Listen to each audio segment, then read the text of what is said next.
Everyone, Courtney here to catch up with you. I said I would be back to make an announcement, and for some of you it will not be that big of a deal, but other people, I have been teaching yoga and I'm a yoga therapist for over 23 years. I have been teaching professionally since 2001, did some volunteer work before that, and I have decided to go ahead and let that go.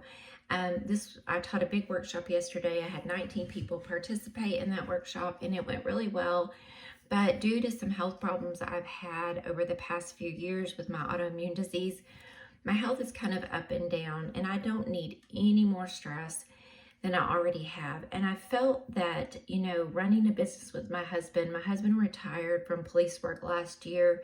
We own a roofing business and an Airbnb. I have been working outside of the home until last year.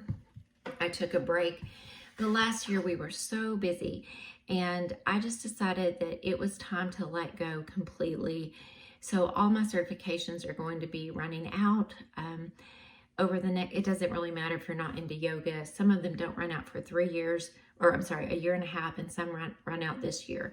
But I do not plan on teaching anymore. And I always say I reserve the right to change my mind.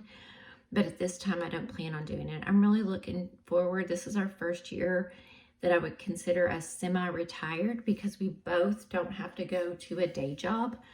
Last year, I did not work a day job, but I did help my husband, and it was our busiest year ever. And also, I got sick again because we were so busy. And with trying to do everything, I also did teach a class at a local college that was only a month long, but it was just too much on me. So as far as how that affects our finances, last year I opened up the spigot, if you will, on spending. And I wanted to try, I've always been frugal and super resourceful.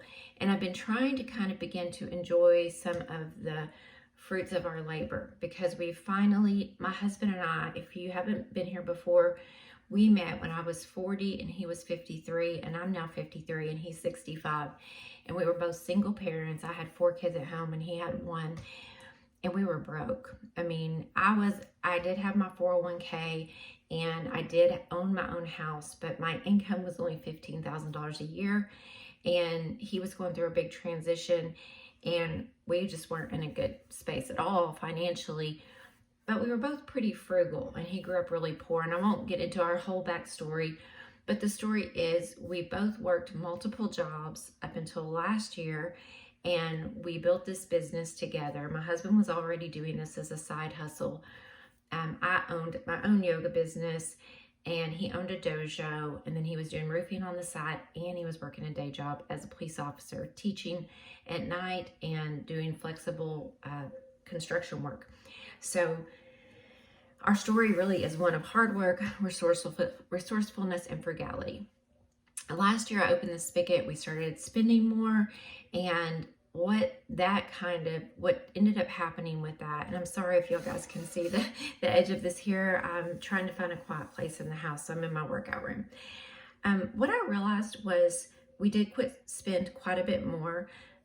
We do not ever go into debt. We do not let our net worth fall. Sometimes you can't help that if you're invested in the stock market, but we grew our net worth, but we spent more. And what I found was I didn't find a whole lot more value in letting myself spend more. I don't really value expensive clothes or anything like that. I went to see my kid more in Colorado. I think I went out to Colorado 3 or 4 times. I paid to have them home. That was worth it. That cost a bit of money. I paid, the things I remember being worth it was I paid for a minivan when I went to see my kids, so that a lot of times we have to take 2 separate cars because I have my grandkids and then their mom and dad and me, or my son and my daughter-in-law, and we always have to take 2 cars. So I rented a minivan, and that way we could go everywhere together, and that was worth every minute, because I don't know about you, but if you have kids or grandkids, that precious time for conversations in the car is so important. So that was great. My husband and I went out to a fancy dinner for my birthday. We don't normally do things like that, and it was really fun, but it was fun, I realized, because we went again for an anniversary and my son's birthday, and I realized it was really fun the first time because it was a new experience and we don't really do that, and I really enjoyed it.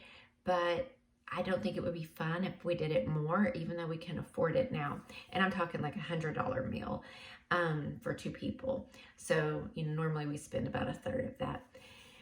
So yeah, so that's where I am. So going into leaving my job teaching, this will be our first year where we will be what I would consider semi-retired. We've kind of also decided to make some changes in our business. We're going to refer out some work more and stick to just what we do, our specialty. And I've talked through this with my husband. My husband also is very generous and kind of gave away the store last year to help people. And I want him to help people, but he did it in a way that really kind of hurt us because we ended up paying. He gave almost every customer we had an upgrade on their shingles, and that cost us anywhere from $300 to $500 out of what we would make. And while I appreciate that he is so loving and kind, we're going to have to kind of revisit the fact of how much of that we can do. So long story short, I've asked him to at least make people pay the cost on that. So this year, we're going to continue to try to save more to get to that retirement goal line. And I'm going back to my frugal ways with a few exceptions of things that I saw that brought me more joy. And some of those things were little, like buying classes to go to a yoga class, like buying $10 class passes, going to yoga classes for $10. Occasionally buying myself a book at the store over going to the library, giving myself time to not feel pressured to read it. That was kind of nice. I do enjoy going to the library quite a lot, but occasionally having a new book. Today I got a new book. I am not planning on buying any new books for the year, but we had a gift card today, and my husband got me a book. It was his gift card because he couldn't find anything else he wanted. I'm not planning on buying more candles until I'm out of candles. I think I ended up with 13 at Christmas, which I love candles. That's fine. Don't plan on buying any more. And then I plan on just burning one when I get new ones. So that is something I'm doing. I heard someone say that they just went from burning like multiple candles to just one. And I thought, well, that's a good idea because I only get the non-toxic ones. I'm not planning on really buying any new clothes unless I absolutely need something this year, but I've been trying to really minimize my wardrobe, and I'm trying to focus on my health. So I am, by training, I am a certified solution-focused coach. I went to school for this years ago, a school out in New York City that's one of the older coaching schools, and I've used it mostly for myself, and in my teaching, I don't really tell people I'm coaching. I use it in yoga therapy, but it's basically life design, which is just a fancy word of thinking, a fancy way of saying, what do I want my life to look like? And how do I need to engineer my life to get to that point? And it can take years, and it has taken me years. I became a coach in 2015, 9 years ago, and it's taken me a long time. It's been very gradual to get to a point where we're financially independent, meaning we could quit our job right now and live the rest of our life, but not as comfortable as we would like to be. So we're continuing to work. We would have to live on a tighter budget if we did that. Secondly, I value my health. So I've been plant-based for 3.5 years, whole food plant-based. I do consider myself a vegan, but I'm kind of bored of what I've been cooking. So today he got me a new cookbook, and it's got meal plans. I want to focus this year on kind of making new meals, going to yoga classes a couple of times a month, or going to fitness classes just for the socialization, because focusing on things that I know will make me happy. So experiences, socialization, healthy eating, exercise, all of these things, the science shows us make us happier. Getting enough sleep at night, prioritizing my friends and family. So if you're one of my friends watching this, I know I've got some of you out there. If we've talked about having a coffee, please let's set a date for that, because the truth is, if I don't put a date on my calendar, it's not going to get done. And I'd rather set the date and have to change it than not have the date on my calendar. So those of you who are watching this that know me and live near me, let's just make those plans now and put them on the calendar. We can always change them. So yeah, I'm trying to work on being more social. And I hope that in some way this helps you as well.